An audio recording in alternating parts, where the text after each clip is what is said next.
प्रधानमंत्री की आर्थिक सलाहकार परिषद की एक रिपोर्ट आई है जिसमें 1950 से लेकर 2015 तक का जो आकलन किया गया है उसमें हिंदू आबादी घटने का जो बात है वो कही जा रही है और जो मुस्लिमों की आबादी है वो बढ़ने की बात कही जा रही है। इस रिपोर्ट को लेकर ये तमाम मुस्लिम क्या सोचते हैं, यही बात करने के लिए मैं इन लोगों के बीच आया हूं कि आखिर जो ये रिपोर्ट पेश की गई है, इस रिपोर्ट पेश करने के पीछे की मंशा क्या है और मुस्लिम समाज के जो लोग हैं वो क्या सोचते हैं। सर, आपसे जानना चाहूँगा, जो ये रिपोर्ट आई है किस नज़रिए से देख रहे हैं इसको? देखिए, जो परसेंटेज प्रधानमंत्री के सलाहकार बता रहे हैं कि घटी है, हिंदुओं की मतलब पॉपुलेशन घटी है, जनसंख्या, और मुसलमानों की बढ़ी है, तो जिनकी घटी है वो बढ़ेगी नहीं और जिनकी बढ़ गई उनकी घटेगी नहीं। तो प्रधानमंत्री के सलाहकार को या प्रधानमंत्री को खौफ और डर किस बात का है? इसको लेकर डर और खौफ किस बात का है, वो इस बात को क्लियर करें ना। दूसरी चीज़ ये है कि चुनावी हथकंडे प्रधानमंत्री जी के या इस तरह से जो चल रहे हैं आजकल, मतलब इस देश के 100 करोड़ हिंदुओं को सिर्फ बरगलाने की बात है। मंगलसूत्र तक पर आ गए कि मंगलसूत्र ये 20 करोड़ जो मुसलमान हैं वो छीन लेंगे। तो आखिर समझ में बात ये नहीं आ रहा कि ये अनर्गल बातें जो हैं ये बातें क्यों हो रही हैं और इसका लाभ उन्हें क्या मिलना है। जनता तो जागरूक है, जनता जानती है उन्हें क्या करना है। तो इन बातों को लेकर वो कुछ नहीं कर पा रहे हैं, सिर्फ दो भाइयों में अराजकता पैदा करने की बात कर रहे हैं। होगा कुछ नहीं। जो घट गए, जो जिनकी यानी कि 51 में 84 थी वो 79 हो गई और जिनकी 8.9 थी वो 14 हो गई। तो इससे खौफ क्या है, डर क्या है, वो तो बताएं। प्रधानमंत्री के सलाहकार अगर ये बात बताते हमें कि भाई आईटी में मुसलमान इतना बढ़ा, गवर्नमेंट जॉब में मुसलमान इतना बढ़ा, मुसलमानों का डेवलप इतना हुआ, कुरान और कंप्यूटर की बात प्रधानमंत्री करने वाले आज इन बातों पर क्यों आ गए? आखिर क्या वजह है? खौफ और डर का पता तो चले हमें। हम तो ये देखते हैं कि अखबारों में आए दिन या उनकी स्पीच में इस तरह की बातें होती हैं जो वो समझ में नहीं आती। देश के प्रधानमंत्री ऐसी बात करेंगे? अच्छा, रहा सवाल जनसंख्या बढ़ने की, तो मोदी जी के भी 6 बहन भाई हैं, वो शायद आज़ादी के बाद ही हुए होंगे ना, 51 के बाद। तो फिर वो भी अपने पर विराम लगाते, अपने माता पिता जी से कहते जी बच्चे दो ही अच्छे। तो मेरा तो कहने का मकसद ये है कि इन बातों से कुछ होने वाला नहीं है। कुछ होने वाला नहीं है। सर, आपको क्या लग रहा है इस समय जो रिपोर्ट आई है, आपका नज़रिया क्या है? इनका आपका नज़रिया तो समझ लिया मैंने। सबसे पहले तो सवाल यही उठता है कि इस वक्त में जबकि हिंदुस्तान के अंदर एक आम चुनाव हो रहा है और हिंदुस्तान के अंदर आम चुनाव हो रहा है, 3 चरणों का चुनाव हो चुका है। इस वक्त में जनसंख्या के ऊपर प्रधानमंत्री जी को या परिषद को जनसंख्या के ऊपर बात करने की ज़रूरत कहाँ से आई?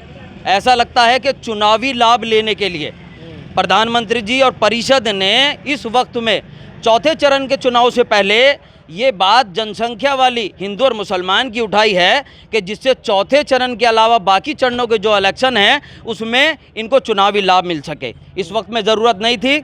1948 के बाद में 1951 में हिंदुस्तान के अंदर जनसंख्या का ये जो जनगणना हुई 1951 में हुई, उसमें सबने देखा कि मुसलमानों की आबादी आज़ादी के बाद में 30 करोड़ समथिंग 30.5 करोड़ की मुसलमानों की आबादी थी। इसके अलावा हमारे जो हिंदू भाई हैं उनकी जो आबादी थी तकरीबन 84% आबादी थी।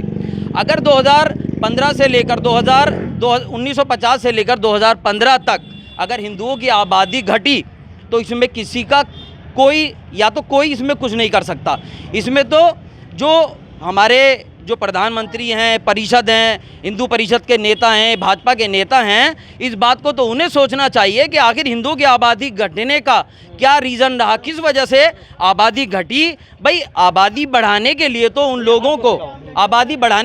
लोगों को सोचना चाहिए कि हमारी आबादी किस तरह से बढ़ी और घट क्यों रही है। तो मैं ये तो समझता हूँ कि सिर्फ चुनावी लाभ लेने के लिए इस वक्त में ये शोषा छोड़ा गया, इसलिए कि इन्होंने 3 चरणों से पहले 3 चरण चुनाव होने के बाद 3 चरण के चुनाव तक इन्होंने जितने भी कार्ड खेले कोई कार्ड में ये कामयाब नहीं हुए। हर कार्ड इनका, चाहे वो 370 का हो, चाहे राम मंदिर का हो और चाहे वो हिंदू मुस्लिम का हो, मंदिर मस्जिद का हो, हिंदुस्तान पाकिस्तान का हो, हर कार्ड इनका फेल हुआ।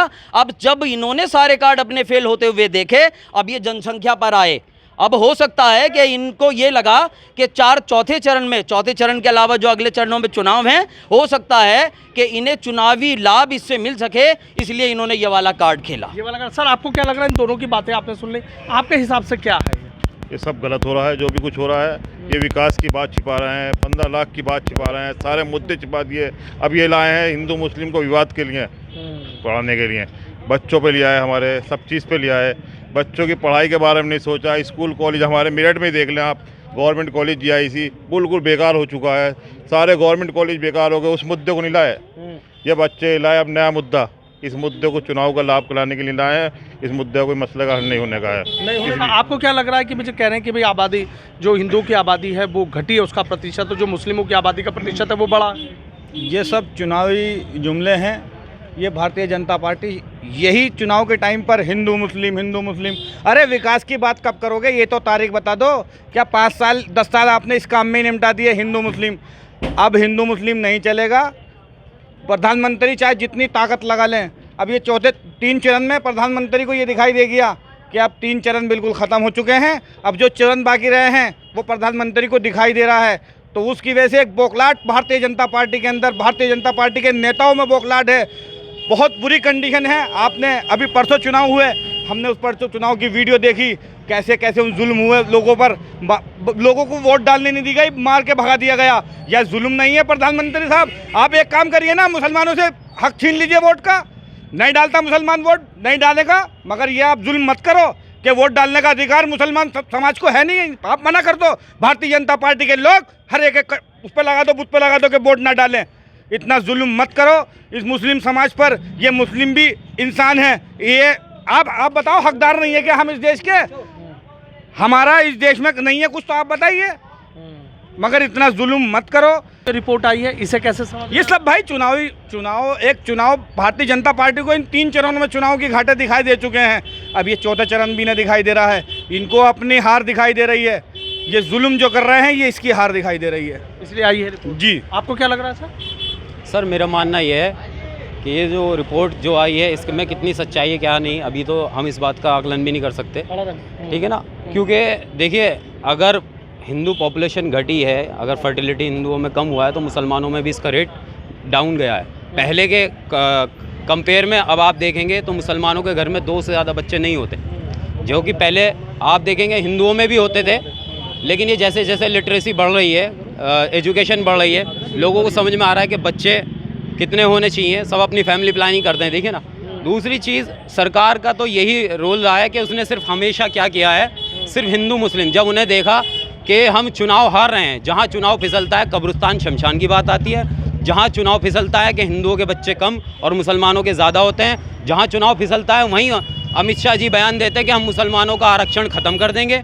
जहाँ चुनाव के फिसलता हुआ देखते हैं, लगता है कि भाजपा के जो वोटर्स हैं वो वोट नहीं कर रहे हैं, भाजपा को दिखाई दे रहा है क्योंकि वोटिंग परसेंटेज डाउन हो रहा है, तो उन्हें मायूसी लग रही है कि कहीं हमारा वोटर घर से नहीं निकल रहा है। अब वो क्या रीज़न है वो इस देश की जनता समझ चुकी है, क्योंकि बदलाव का वक्त है और बदलाव चाहती है जनता। क्योंकि इस जनता ने सपने देखे थे मोदी सरकार के लिए कि जो मोदी सरकार आएगी तो विकास होगा। विकास की ये बात होती नहीं है, ना बेरोज़गारी की बात होती है, ना शिक्षा की बात होती है, ना स्वास्थ्य की बात होती। जो स्वास्थ्य के सेक्टर में काम करते हैं उनको जेल में डाल दिया जाता है, और यही हो रहा है। जिसकी आवाज़ निकलती है उसको दबा दिया जाता है, या तो एनकाउंटर में मार दिया जाता है या उसका चुनावी करियर ख़त्म कर दिया जाता है। उस पर झूठे झूठे इल्ज़ाम आज़म खान हो या अरविंद केजरीवाल हो या राहुल गांधी जी हो, उन पर लगाया गया इल्ज़ाम बेबुनियाद साबित हुए।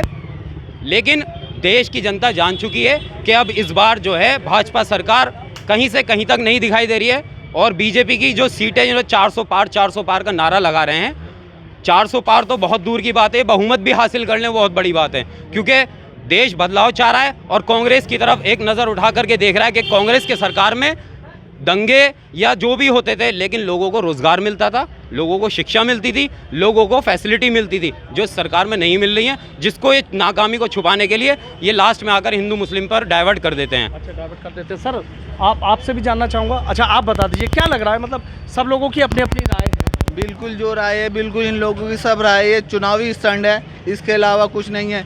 ये रोज़गार के बात नहीं करते, ये शिक्षा पे बात नहीं करते, ये लोगों की नौकरियों पे बात नहीं करते, स्वास्थ्य पे बात नहीं करते। ये लोकसभा चुनाव है, ये चुनाव की वजह से बस ये राजनीति स्टंट है और इसके अलावा कुछ नहीं है। ये हिंदू मुस्लिम करके बेटियों के, यहाँ तक कि मंगलसूत्र पे भी बात आ गई। प्रधानमंत्री की और मुख्यमंत्री की भाषा देखिए, एक मुख्यमंत्री की और प्रधानमंत्री की चुनाव में ऐसी भाषा हो सकती है? इतने नीचे जा सकते हैं एक चुनाव के लिए?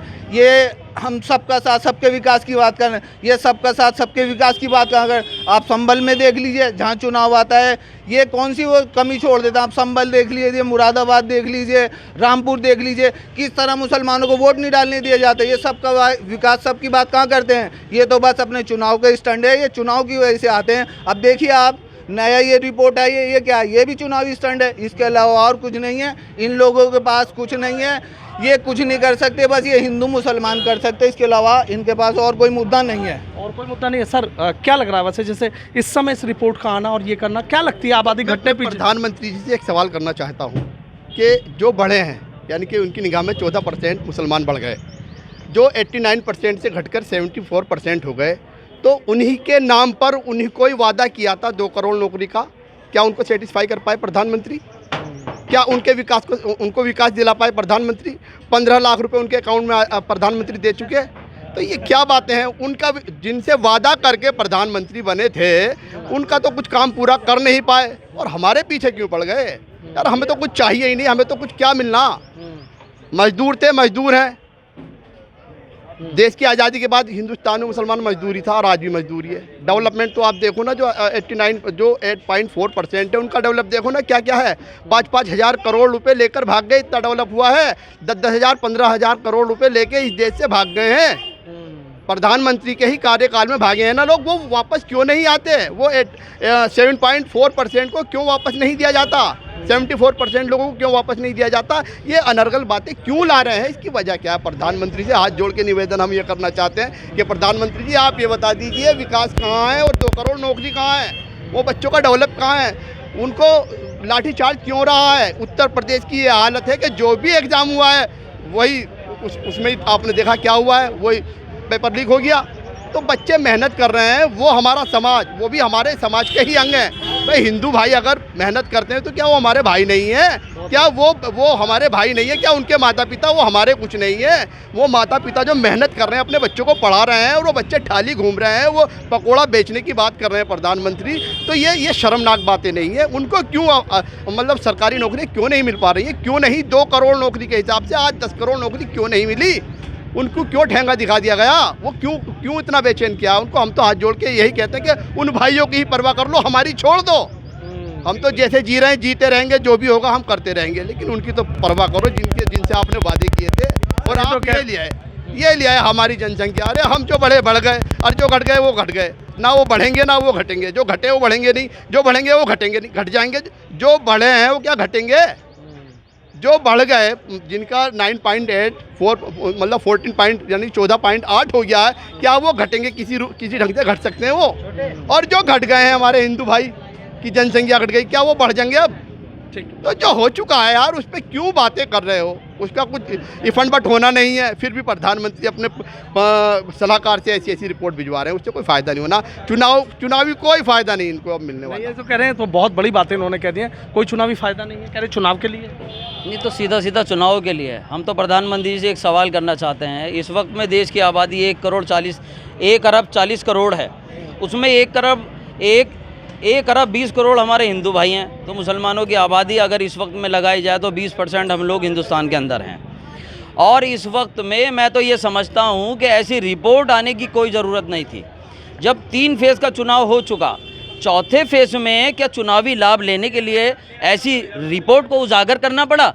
अगर 1950 से लेकर 2015 तक अगर हिंदुस्तान के अंदर हिंदुओं की आबादी अगर घटी, जौन से साल में भी घटी, तो उस वक्त में इन भाजपा के नेताओं को, आरएसएस को, इनको इस पर गौर फिक्र करने की ज़रूरत है कि आखिर हमारी आबादी घटने का क्या रीज़न है? क्यों हमारी आबादी घटी? कैसे घट गई आबादी? इनके कहने के मुताबिक कोई आबादी नहीं घटी। जब हमारे हिंदुस्तान की आबादी आज की तारीख में 1 अरब 40 करोड़ है और 1 अरब 20 करोड़ हिंदू हैं, 20 करोड़ मुसलमान हैं तो हिंदुस्तान के अंदर हिंदुओं की आबादी कैसे घट गई? तो ये सीधा सीधा चुनावी लाभ लेने के लिए इस वक्त में प्रोपागेंडा फैलाया जा रहा है। इन्होंने जितने भी कार्ड चले थे वो कार्ड इनके सारे फेल हो चुके हैं। इनके तरकश में जितने भी सारे तीर थे वो सारे तीरों का इस्तेमाल कर चुके हैं, लेकिन वो सारे जो इनके तीर थे, निकले हुए तीर थे, वो सारे फुस हो चुके हैं और इन्हें किसी भी तरीके से अब चुनाव में लाभ मिलने वाला नहीं है। हिंदुस्तान की जनता ने तय कर लिया है कि इस बार हम बदलाव लाकर रहेंगे, इसलिए कि इन्होंने 10 सालों के अंदर जितने वायदे किए थे अपने किसी वायदे पर ये खरा नहीं उतरे। चाहे 2 करोड़ नौकरी देने का वायदा हो, किसानों का रेट बढ़ाने का वायदा हो, चाहे डिग्री कॉलेज या एम्स खोलने का वायदा हो, ये अपने किसी भी वायदे पर खरा नहीं उतरे। बहुत बहुत शुक्रिया। ठीक है, तो देखिए तमाम लोगों की जो बातें हैं, मुस्लिम समाज के लोगों की बातें आपने सुनी। उनका सीधा कहना है कि लोकसभा चुनाव चल रहे हैं और ऐसे में जो रिपोर्ट आई है ये बहुत कुछ कहानी बयां कर रही है। तमाम लोग इस रिपोर्ट को लेकर और इस रिपोर्ट पर भी जो सवाल खड़े करते यहाँ पर नज़र आ रहे हैं।